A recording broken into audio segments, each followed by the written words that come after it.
así: no améis al mundo ni las cosas que están en el mundo. Si alguno ama al mundo, el amor del Padre no está en él. Porque todo lo que hay en el mundo, los deseos de la carne, los deseos de los ojos y la vanagloria de la vida, no proviene del Padre, sino del mundo. Y el mundo pasa en sus deseos, pero el que hace la voluntad de Dios permanece para siempre. Amén. Amén. Vamos a orar al Señor. Vamos a encomendarnos a Él en esta hora, de manera que el Señor se glorifique y esta palabra que voy a traer hoy sea una palabra de mucha bendición para nosotros. Cierre sus ojos y allí en su corazón dígale: Señor, habla, que tu siervo oye. Allí en su corazón dígale: Señor, necesito oír tu voz en esta mañana. Necesito que tú me hables por tu palabra. Padre, gracias porque ahora nos disponemos a traer esta palabra que nos has dado en la semana. Gracias porque tu palabra es viva y eficaz, poderosa, y la traemos con gozo, con entusiasmo. La traemos con la autoridad que ella nos suministra, para que ella nos hable, para que ella nos edifique, para que ella nos fortalezca, para que ella nos inspire. Gracias porque la palabra de Dios sigue siendo la misma y no cambia. Y hoy, Señor, vamos a hablar de un tema que nos va a tocar mucho nuestros corazones, va a hablar mucho a nuestras vidas, respecto al amor al mundo y al amor al Padre. Te bendecimos y te damos gracias en el nombre de Jesús. Amén. Amén. A mí me gustan los títulos de los sermones para ponernos a pensar y para ponerles a pensar. Por ejemplo, yo le puse el título a esta porción así: el amor que debe ser odiado. Parece extraño. El amor que debe ser odiado. Y quizás esto es como paradójico. Puede haber un amor que se odie. Parece paradójico. Pero el pasaje que hemos leído nos presenta este asunto. Nos presenta este pasaje. Y uno se pregunta: ¿cómo es que nosotros tenemos que odiar al mundo, no amar al mundo? ¿No dice la Biblia que Dios lo hizo todo hermoso en su tiempo? ¿Acaso no nos deleitamos nosotros con la belleza, por ejemplo, de la creación? ¿No dice la Biblia que Dios hizo todo y el sexto día, cuando terminó, después que hizo lo más hermoso que somos nosotros? ¿Qué dice la Biblia acerca de eso? Dice: y vio Dios todo lo que había hecho, que era bueno en gran manera. Como diciéndonos: la obra de la creación es mi obra maestra. Entonces, ¿cómo es que la Biblia después nos dice que no debemos amar al mundo y también las cosas que están en el mundo? ¿A qué se refiere la Biblia a este respecto? Por supuesto, hermanos, no está hablando del mundo físico, porque este mundo, con todo y lo que el pecado ha hecho, sigue siendo un mundo hermoso. Y aunque cada vez más se deteriora, porque aguardamos nosotros un mundo donde ya no habrá, como dice la Escritura, no habrá las tribulaciones, las situaciones propias de este mundo. Aguardamos a un mundo nuevo. Todavía Dios nos ha dejado en este mundo. Y hay cosas que amamos, pero desde el punto de vista de la creación, esas cosas hermosas. Ahora, el mundo al cual nos referimos hoy, al cual se refiere la Biblia, es el mundo donde impera la maldad, donde impera el pecado, donde el príncipe de este mundo comanda precisamente ese mundo. Entonces vamos a verlo en ese contraste. Hay un mundo que fue creado por Dios, el mundo hermoso, pero hay un mundo que ahora dirige Satanás, y es este mundo donde Él es el príncipe. El cristiano nació para amar. ¿Está escuchando esto? Por cierto, todos estos días estamos hablando de eso. El que conoce a Dios ama a su hermano, y el que aborrece a su hermano no ha conocido a Dios.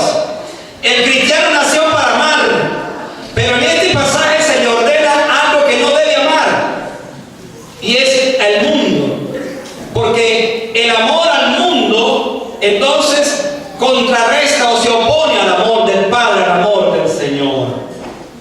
En una oportunidad alguien le preguntó a un nuevo creyente, le preguntó al señor Moody, aquel evangelista de siglos pasados, le preguntó: ahora que me he convertido, señor Moody, ¿tendré que dejar el mundo? El señor Moody le respondió diciendo: de ninguna manera, usted no tiene que dejar el mundo, pero si su testimonio cristiano es bien claro, el mundo lo va a dejar a usted, y pronto lo va a dejar. Moody puso las cosas en el lugar correcto de este pasaje. Cuando Juan dice que no améis al mundo, estaba dando por sentado que ese amor que todavía podemos sentir por el mundo debe ir desapareciendo, y el amor al Padre, el amor a Dios, tiene que ir sustituyendo de esa manera. Vamos a considerar las razones por las que un creyente no debe amar al mundo. Hay 3 razones que yo encuentro en este pasaje. Le voy a dar la primera y vamos a seguir en ese orden. Primero, al amar al mundo quedamos fuera del amor del Padre. Así de simple. Cuando amamos al mundo y dejamos que el mundo sea la cosa más importante en nuestras vidas, ¿qué dice el texto? No améis al mundo ni las cosas que están en el mundo. Si alguien ama al mundo, el amor del Padre no está en él. Así de simple, así de claro lo dice el texto. Entonces, hermanos, aquí hay un mandamiento. Hay un mandamiento. En el Antiguo Testamento había mandamientos negativos. Por ejemplo, no cometerás adulterio, no matarás. Hay un no allí. Es interesante que en el Nuevo Testamento aparece un mandamiento como este: no améis al mundo. Uno se pregunta, ¿por qué Juan escribe a sus oyentes esta expresión, no améis al mundo? ¿Acaso no eran aquellos creyentes, hombres y mujeres fervientes, que cada día habían salido del mundo para seguir al Señor? ¿Qué estaba pasando? Algunos autores han llegado a esta conclusión y me llama la atención. Para el tiempo cuando Juan escribe, ya no había mucha persecución en el cristianismo. Ya estaba cesando la persecución. Entonces, en consecuencia, los hermanos como que estaban perdiendo el fervor, el entusiasmo, y entonces estaban como que yéndose hacia el mundo, estaban ya otra vez regresando al mundo. Y Juan le dice: no améis al mundo, no améis al mundo, porque en su corazón, como apóstol, sabía la importancia de la obra de Cristo en su vida, por la cual ellos debieran alejarse del mundo y, por supuesto, acercarse al Señor. Y, hermanos, hay una tendencia natural en el corazón de querer regresar al mundo. Escuche esto, jóvenes que me escuchan. Hay una tendencia allí muy en nuestra vida, en nuestra parte interna, de querer regresar otra vez al mundo, de querer ser parte otra vez del mundo. Así que este mandamiento es muy vigente, es muy de ahora. Es un mandamiento que como nunca la iglesia debe retomar. No se preocupe, que todo está tranquilo. Porque, y esto está bueno, porque a veces si usted se me envuelve a esta hora, es mejor que usted entienda el tiempo. Es vigente este mandamiento, muy vigente. ¿Se acuerdan ustedes de Israel? Cuando estaba esclavizado. ¿Cuántos años fue que duró Israel esclavizado? 150, 200, 300. ¿Cuánto? A ver, los estudiantes del instituto. 400 años, 400 y tanto realmente fue. 400 años esclavizado. Después que José trajo a la familia y se quedó 70 personas, incluyendo el padre y a los hermanos, y allí se quedaron en Egipto. Duraron 400 años, aguardaban, dice que era terrible la forma como eran sometidos a la esclavitud, y un día llegó el libertador Moisés, los sacó de Egipto y se los llevó a la tierra de libertad. Y todos salieron cantando gozosos, entusiasmados, compusieron cantos. Moisés compuso uno, María compuso otro, y se internaron en el desierto, pero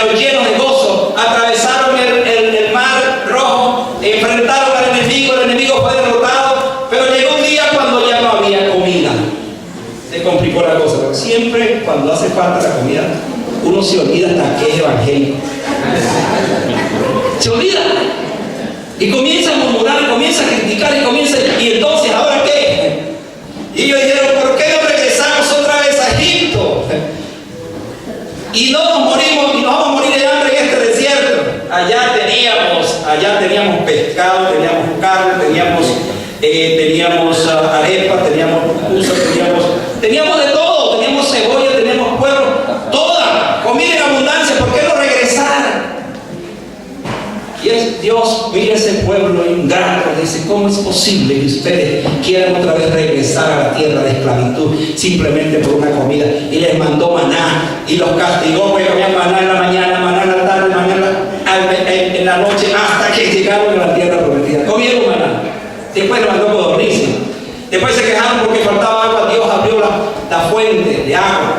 Hermanos, ¿qué quiero decir con esto? Hay una tendencia en el corazón siempre de querer regresar otra vez al mundo donde fuimos sacados.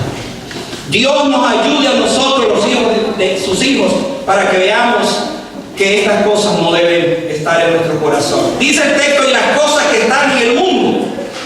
Ya hemos dicho que Juan no está ordenando que odiemos, nos está ordenando que odiemos al mundo, no al mundo creado por Dios. Salomón ha dicho que el mundo fue hermoso. Satanás domina el arte del camuflaje, escuche esto, y de la vestimenta. Por lo tanto, su empeño es para que nosotros los creyentes encontremos algo todavía en el mundo atractivo, para que volvamos otra vez al mundo, para que regresemos otra vez al mundo. Y ustedes tienen que saber que la Biblia nos da base para pensar eso. El camuflaje de Satanás es tan grande que dice la Biblia que él se viste como ángel de luz. ¿Para qué? Para que su atractivo sea agradable, sea despierte en nosotros un deseo de volver, de regresar otra vez al mundo. ¿O usted cree que cuando Satanás se presentó delante de Eva, se presentó como lo pintan por ahí, con unos cachos ahí, un rabo largo y ahí vestido de negro o con ese color? No, hermano, olvídese, ese no es Satanás, ese es un Satanás que han pintado. Satanás se viste de lo mejor, utiliza el mejor traje para traernos, para que estemos allí cautivados. Pues dice la Biblia que cuando la serpiente se apareció allí, usted ve una serpiente hoy día y se espanta, así sea la serpiente más inocente, se espanta, porque la serpiente en sí tiene esa maldición. Pero hermano, la serpiente que se apareció allí en el Edén era hermosa. La Biblia dice que era astuta, pero la palabra astuta significa que era hermosa, agraciada. Algunos piensan que caminaba. Y imagínense que Satanás tenía que utilizar un vehículo como ese para agradar. Y entonces de repente Eva está hablando con una serpiente que era un animal sumamente agradable, y le extrañó que hasta hablara ese animal, y hablaba bien, y sus palabras muy suaves, sus palabras allí estaban cautivándola a ella. Y dice que de repente vio que el árbol era agradable a los ojos y codiciable para obtener sabiduría, y entonces dice que ¡pum!, agarró el fruto prohibido. Pero no solamente comió a ella, se lo dio a su esposo. Y hermanos, nosotros hoy somos pecadores porque Satanás cautivó los ojos de Eva y ella cedió a esa tentación. Las cosas que están en el mundo siguen siendo esto. ¿Se acuerdan del caso el caso bíblico que nos presenta la palabra allá cuando Israel estaba conquistando la tierra prometida? El caso de Acán, ¿se acuerdan? Cuando fueron a pelear, destruyeron todo Jericó, una explosión, el pueblo entró, la ciudad fue destruida, y entonces Acán vio entre todos aquellos despojos un lingote de oro. Imagínense un lingote de oro de unos 4, 5, 6 kilos. ¿Cuánto? No solamente pesa eso, sino el valor de eso, pero también vio un manto babilónico. Dice que lo vio y lo codició. ¿Y qué pasó? Lo trajo. Al traerlo, entonces esto trajo una desgracia. Porque la siguiente vez cuando Israel fue a conquistar una ciudad pequeña, la ciudad de Ai, resulta que fueron derrotados. La razón, uno de los miembros de la iglesia naciente había codiciado, había visto, se había enrolado con la y esto trajo como consecuencia el pecado. Hablar también del caso de David, codició, y entonces vino la consecuencia del odio. Hermano, cuando esto sucede, la Biblia dice que el amor del Padre no está en él. La declaración de este texto no da lugar a términos medios. No hay, escuche esto, no hay otro color entre blanco y negro como gris, por ejemplo, en el asunto de amar a Dios. O amamos a Dios o amamos al mundo. El texto lo que nos está diciendo es: no améis al mundo, ni las cosas que están en el mundo, porque las cosas que están en el mundo, las cosas que nos atraen, al final nos destruyen.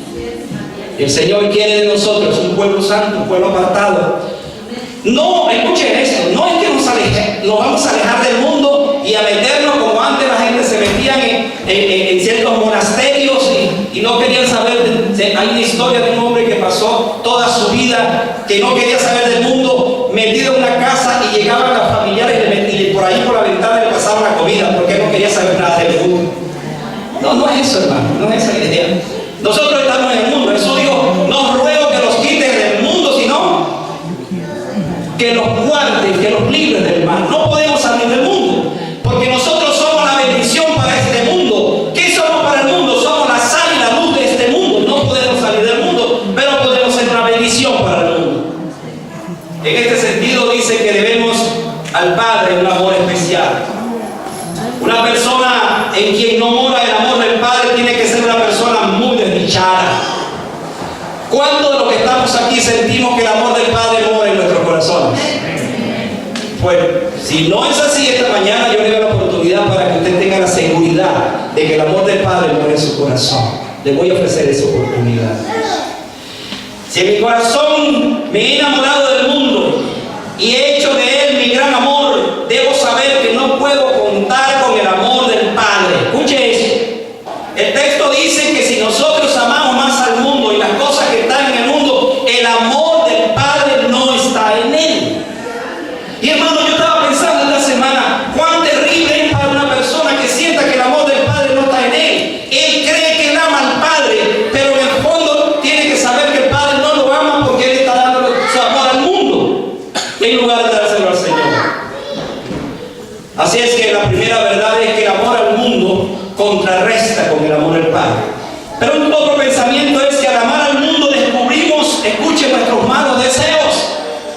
Cuando usted ama más a ese mundo pecaminoso, ¿sabe qué va a suceder? Se va a despertar en nosotros esos deseos que se convierten como en malos deseos, que es concupiscencia, que es una de las palabras que usa la Biblia, un deseo desordenado que nos impulsa a hacer esto. Mira lo que dice el versículo 16. Siga allí en el texto. No améis al mundo de las cosas que están en el mundo, porque el que ama al mundo, el amor del Padre no está en él. Y luego que dice el versículo siguiente, ubíquese allí el texto. Dice el versículo 16: porque todo lo que hay en el mundo, ¿qué dice? ¿Cuáles son las cosas que hay en el mundo?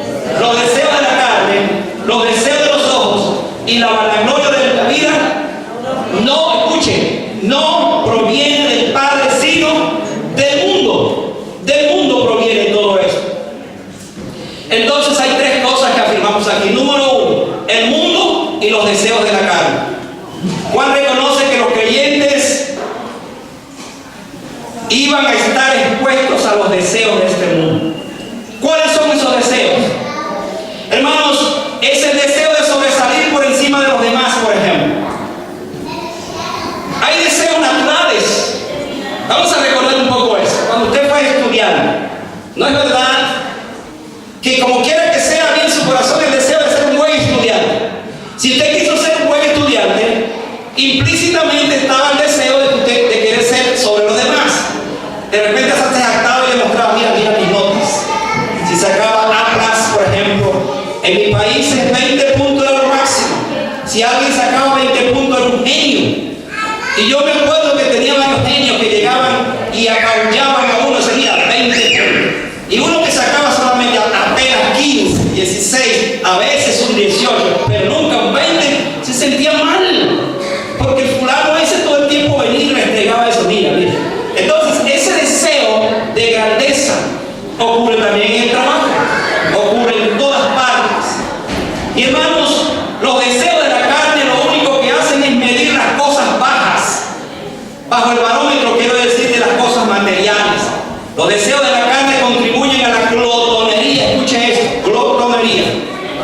llamo esa palabra glotonería. Un glotón es alguien que come exageradamente, come y siempre está comiendo. Espero que en nuestra iglesia no tengamos glotones, sino glotones por la palabra del Señor. Eso es más importante. Es buscar siempre el lujo, es hacerse esclavo del placer, ser codiciosos y relajarse en lo moral. Quien esto hace no puede amar a Dios. Los deseos de la carne chocan contra los deseos del Señor. Pero hay otro, es el mundo y los deseos de los ojos. Dice el texto, los deseos de la carne y los deseos de los ojos. Todos coincidimos que no hay cosa más grata al ser humano que contar con una vista sana. ¿Cuántos de ustedes tienen una vista 20/20? Qué bueno, te felicito. La mía no sé en qué grado está, pero quinto lo veo borroso, hermano. Pero hay una hermosura, hermano, en ver. A veces me pongo a pensar, ¿cómo hacen los ciegos? Qué triste para los ciegos es esto. Pero ojo, no se sorprendan, que los ciegos han desarrollado una capacidad para ver que nosotros no la vemos. Mi hija tiene que acordarse de una hermana que teníamos allá nosotros en Canadá, cubana, que habla hasta por los codos. No ve, pero habla. De por sí es cubana, imagínense cuánto más habla. Menos mal que aquí no hay cubano, porque si no me estuviera mirando bravo. Pero con amor lo digo. Esa hermana era única. Cuando nosotros la visitábamos, hermano, cuántas cosas hablaba. Un día la invitamos a la casa y hermano, ciega. Y cuando ella llega a la casa dice, ¿qué color más bonito en esta casa? ¿Qué color más bonito? Es ciega. Y cuando mi hija le estaba pintando las uñas, porque era muy coqueta, ¿qué era lo que ella te decía sobre eso? Que le gustaban los colores claros. Ciega. Sí. Bueno, obviamente el Señor le dio esa capacidad.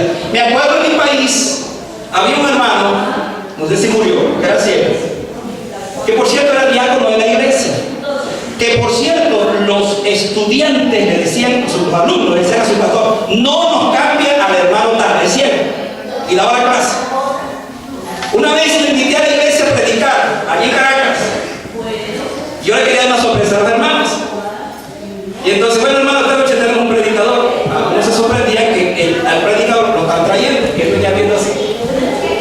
Y se para en el púlpito. Ustedes saben que existe esa Biblia que se llama de Braille, creo que se llama. Es para leer la versión de Braille. Y entonces comienza a leer el libro de los Hechos, pero está hacia arriba, está leyendo. Y los hermanos, está leyendo, ¿no? Y hermanos, comienza a predicar un sermón que todos estábamos sorprendidos. Un día él vendía periódicos en el centro de la plaza de Caracas. Yo dije, voy a ver hasta dónde este hermano ha desarrollado otro sentido. Y yo me voy así como muy sigiloso y lo toco y modulo la voz. Y hermano, cuando lo toco me dice, pastor, ¿cómo está? ¿Cómo está su esposa Carmen? ¿Cómo están sus hijos? ¿Bien? Me descubrió al momento. Entonces, ¿qué quiero decir con esto? Los ciegos, en medio de todo, desarrollan una capacidad de ver. Y hermano, cuando yo pienso en esto, pienso en la vista que tenemos, el Señor nos ha dado la vista para que nosotros contemplemos las cosas hermosas. El asunto es que muchas veces los ojos nuestros se van para donde no tienen que irse. Me está siguiendo, como dicen por ahí. Se van a ver cosas que no deben ver. ¿Cuál es el resultado? La Biblia dice, y los deseos de los ojos. Y uno dice, ¿cómo es que los ojos tienen deseos? Se supone que es la carne la que tiene deseos. No, la Biblia dice que los ojos también tienen deseos, en ese sentido. Por lo tanto, uno puede encontrar aquí que estos hombres, los hombres de la Biblia que pecaron, y que la Biblia nos muestra ese pasaje para vernos, para que nos dibujemos en eso, nos muestra que hay cosas, escuche esto, en el mundo que los ojos no deben ver, y que nosotros como cristianos debemos cerrar esas puertas encanta lo que dijo Job en su antigüedad. Hice un pacto con mis ojos, como para decir, no quiero ver las cosas que no debo ver. Quiero ver las cosas que el Señor me permite ver, que edifiquen al fin y al cabo mi vida para el Señor. Eva vio y pecó, Acán vio y pecó, David vio y pecó por ese mal deseo que se despertó en él. Y también dice el mundo, versículo 16, dice las cosas que están en el mundo. ¿Cuáles son? Los deseos de la carne. Segundo lugar, ¿lo qué? Síganme por favor. Los deseos de los ojos. Pero viene otra cosa, ¿qué es? La vanagloria de la vida. Hermanos, hay una vanagloria y hay una gloria hermosa. El cristiano nació para contemplar la gloria hermosa del Señor, para vivir la gloria de Dios. Dice la Escritura que nosotros fuimos creados para la gloria del Señor. Pero la gloria vana de este mundo nosotros tenemos que desecharla. ¿Qué estaba diciendo Juan con eso? Hay momentos en la vida donde nosotros pudiéramos tener, por ejemplo, una nueva profesión, un nuevo trabajo y otras cosas materiales. Y hermano, aquella sencillez con la cual vivíamos el Evangelio comienza a desaparecer en nosotros y comenzamos a dejar que nuestro corazón sea arrastrado hacia una gloria que es vana, que es vacía, y nos vamos apartando del Señor. El genuino creyente no deja que esa vana gloria entre en su vida, sino que está persuadido que la única gloria que debe darle la oportunidad a su vida es la gloria del Señor. Esa gloria no cambia. Cuando amamos a Dios y no al mundo, escuche, nos postramos en adoración y humillación ante esa gloria. Cuidemos nuestros corazones para que no se encube ninguna vana gloria que sustituya la real gloria del Señor. Hermanos, nacimos para la gloria de Dios. Escuche eso. Nosotros estamos preparándonos para esa gloria. ¿Se acuerdan cuando Jesucristo antes de morir oró por sus discípulos? Y en esa oración hay algo hermoso allá en Juan 17. Él dice, Señor, quiero que me bendigas con aquella gloria que tuve contigo antes que el mundo fuese. Que me vuelvas a traer esa gloria. Pero también dice algo extraordinario. Yo quiero que los que me diste estén conmigo para que vean tu gloria. Y hermano, cuando uno ve pasajes como esto, se estremece. Pensar que fuimos nacidos para ver esa gloria de Dios. Ahora vemos como espejos puramente, pero un día veremos la auténtica gloria del Señor. ¿Cuántos esperamos esa gloria? ¿Cuántos esperamos vivir para siempre en esa gloria? Amén. Vean lo que dice Efesios 1:6. Nos habla de que nosotros fuimos creados para la gloria de su gracia. Fuimos creados para eso. Hermano, que nadie nos quite el gozo y el privilegio de la gracia. Que nadie nos quite el gozo y el privilegio de la gloria de Dios. Que no se incube en nuestros corazones algo que nos aleje de la verdadera gloria del Señor. Por último, quiero decir que hay otra razón por la cual no debemos amar al mundo. Y esta parte yo quiero que usted me ponga mucha atención. Porque la forma como Juan va llevándonos en este recorrido para que entendamos la importancia que esto tiene. ¿Qué dice el versículo 17? Miren, vean el versículo 17. Dice así, ¿y el mundo qué? El mundo pasa. ¿Y qué pasa también? Sus deseos. Ahora viene esto. Pero el que hace la voluntad de Dios permanece para siempre. Dígaselo al que está a su lado. Nosotros permaneceremos para siempre, para siempre, para siempre. Para siempre. Bueno, si usted está casado, también dígaselo a su esposa. Para siempre.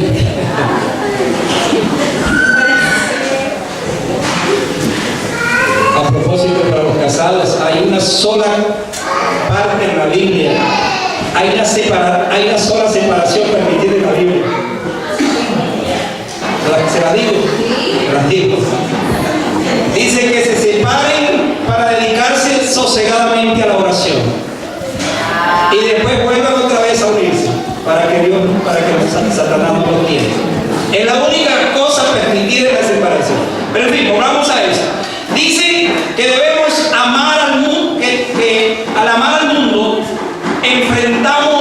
la voluntad de Dios, nos enfrentamos con la voluntad de Dios. Escucha este principio. Cuando yo amo más al mundo, no estoy haciendo la voluntad del Señor. Dice que el mundo pasa. Y hermano, gloria a Dios por esta palabra. El mundo pasa y sus deseos, pero el que hace la voluntad de Dios permanece para siempre. Yo quiero pensar en dos ideas en esta parte. Primero, el mundo y sus deseos pasan. Escuche esto. El mundo y sus deseos pasan. No podía ser de otra manera. Muy pronto el diablo con su reinado perderá su poder y su control. Cuando Cristo venga a levantar a la iglesia, estaremos con el Señor allá en el cielo, y luego se dé la gran tribulación, y después de todo ese tiempo Cristo descienda otra vez. La Biblia dice que después de los 1000 años Satanás será durante ese tiempo atado, saldrá por un poco de tiempo, pero después será destruido para siempre. El cristiano apunta hacia esta verdad bíblica. Este mundo pasará con su príncipe, también sus deseos. El diablo con su maldad tiene fecha de duración. El pecado con su dominio dejará de existir. La perversidad de los poderes invisibles que controlan y dirigen la maldad pasarán. Los deseos de la carne y los ojos pasarán. Así que hay una poderosa razón por la cual el creyente no debe amar al mundo, porque el mundo pasará. ¿A usted le gusta este mundo? Bueno, el físico sí, pero aún ese mundo físico no es como el que viene. Hermanos, llegará el día cuando Dios hará cielo nuevo y tierra nueva donde vamos a vivir. Puede pensar que un mundo donde no exista el pecado, donde no esté Satanás, sino que solamente que Jesucristo tiene que ser un mundo glorioso. Tan grande es esta verdad bíblica que la Escritura dice allá en Romanos 8, 21, 22, la creación misma será libertada de la esclavitud de corrupción a la libertad gloriosa de los hijos de Dios. Porque sabemos que toda la creación gime a una, y a una está con dolores de parto hasta ahora. Esta tierra está gimiendo de dolores de parto, porque va a pasar. Todo lo que está aquí pasará. El mundo y sus deseos pasarán porque son temporales, pero lo que tiene que ver con Dios y su amor es permanente, es para siempre. Y esto me lleva a este punto entonces. La voluntad de Dios, escuche esto, es lo que permanece. ¿Sabe lo que decía el salmista en la antigüedad? El hacer tu voluntad, Dios mío, me ha agradado. ¿Quién es el mejor ejemplo que nos muestra la Biblia para hacer la voluntad de Dios? Por supuesto, Jesucristo. Estuvo en Getsemaní, estuvo orando, su sudor era como grandes gotas de sangre, estaba conmovido en angustia, porque la ira de Dios iba a caer sobre él a las siguientes horas, y oraba y decía: Padre, si es posible, pasa de mí esta copa, pero no sea como yo quiero, sino como tú quieres. Oró 3 veces y Dios no le respondió, el Padre no le respondió. ¿Por qué razón no le respondió? Porque el Padre sabía que esa era su voluntad, y Jesucristo hizo su voluntad. Cuando Él se levantó de Getsemaní, allí se dio nuestra salvación. La cruz fue el efecto de esa decisión. Él cumplió la voluntad del Padre cuando se levantó para hacer precisamente eso. Mi hermano, quiero decirle en esta mañana, amar al mundo es hacer la voluntad de aquel que lo controla en sus ofertas y placeres. Pero hacer la voluntad de Dios es vivir bajo la dirección divina. La más grande seguridad viene de Él. Su voluntad no cambia, porque tiene que ver con su carácter santo, en su determinación de cumplir todo lo que ha dicho en su palabra y sus promesas. Su voluntad es maravillosa. El hacerla es maravilloso. Cuando hacemos la voluntad de Dios y no la nuestra, las cosas nos salen mejores. Vamos a ser sinceros. Muchos de nuestros errores, de nuestra falta, de nuestras fallas, se deben a que hemos hecho nuestra voluntad y no la voluntad del Señor. Dice la Biblia: la voluntad de Dios es vuestra santificación. Si nosotros no nos esmeramos por buscar la santificación, si no buscamos otras cosas,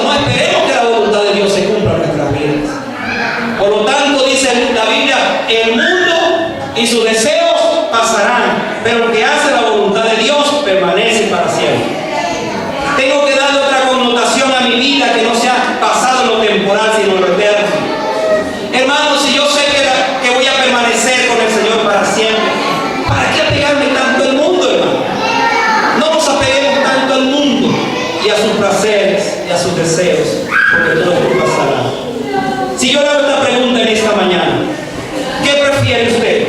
¿Amar al mundo o hacer la voluntad del Señor? Responde en su corazón. ¿Qué prefiere? ¿Qué escoge? ¿O amar al mundo o amar a mi Señor y hacer su voluntad por encima de todas las cosas? Quiero terminar con esta ilustración. Cuando Satanás tentó a Jesucristo, le presentó 3 ofertas que son del mundo. Le presentó la oferta, los deseos de la carne. Dice que Jesús duró 40 días en el desierto, porque fue llevado por el Espíritu para ser tentado. Y estando allí llegó Satanás. ¿Usted se imagina 40 días sin comer? Le aseguro, hermano, que a los 2 días que usted no ha comido, no 40, los 2 días que no ha comido, y el tentador le presenta ahí un plato exquisito, hermano, algo se va a despertar en usted para consumir. Ahora imagínense por un momento a nuestro Maestro Jesucristo, 40 días sin comer en el desierto. Viene Satanás y le dice: si tú eres Dios, si tú eres Señor, di a esas piedras que se conviertan en pan. ¿Podía Jesucristo hacer eso? ¿Podía Jesucristo convertir las piedras en pan? Claro, porque es Dios. Pero ¿qué le dijo Jesús? No solo de pan vivirá el hombre, sino de toda palabra que sale de la boca de Dios. Le presentó la tentación de la vanidad. Dice que lo llevó al pináculo de allí del templo y le mostró los reinos del mundo. Le dice: todo esto te daré. Eso se llama vanidad. Todo esto te daré si postrado me adores. ¿Qué le dijo él? Al Señor tu Dios adorarás y a Él solo servirás. Pero le presentó otra tentación. ¿Cuál fue la otra tentación? Ahí están siguiendo. ¿Cuál fue la próxima tentación que le presentó? Ok. Lánzate de aquí. Que la Biblia dice que a sus ángeles, allá en el Salmo 91, 11 y 12, que a sus ángeles mandará y te recogerá. Y le dijo Satanás, le dijo: no tentarás al Señor tu Dios. Y le dijo: vete de mí, Satanás. Escuche para que oremos lo que voy a decir. Estas 3 tentaciones las sigue presentando Satanás para que amemos al mundo. Los deseos de la carne, los deseos de los ojos y la vanidad de la vida. Pero frente a eso nosotros tenemos que decirle a Satanás estas palabras: vete de mí, Satanás. Vete de mí, Satanás, porque Cristo que mora en mi corazón es suficiente para llenar mi vida de propósito, para llenar mi vida de significado. Por lo tanto, yo amo a Dios y no amo al mundo. Mi determinación es: amo al Señor y no amo al mundo. Pero para que yo ame al mundo, yo tengo que tener la seguridad de que Cristo está en mi corazón, de que Cristo es mi Salvador, de que Cristo es mi Señor. Es la única manera. Si yo no tengo esa seguridad de que Cristo es mi Salvador, seguiré amando el mundo y sus deseos. Pero si yo amo al Señor, entonces haré su voluntad y su voluntad permanece para siempre. Vamos a estar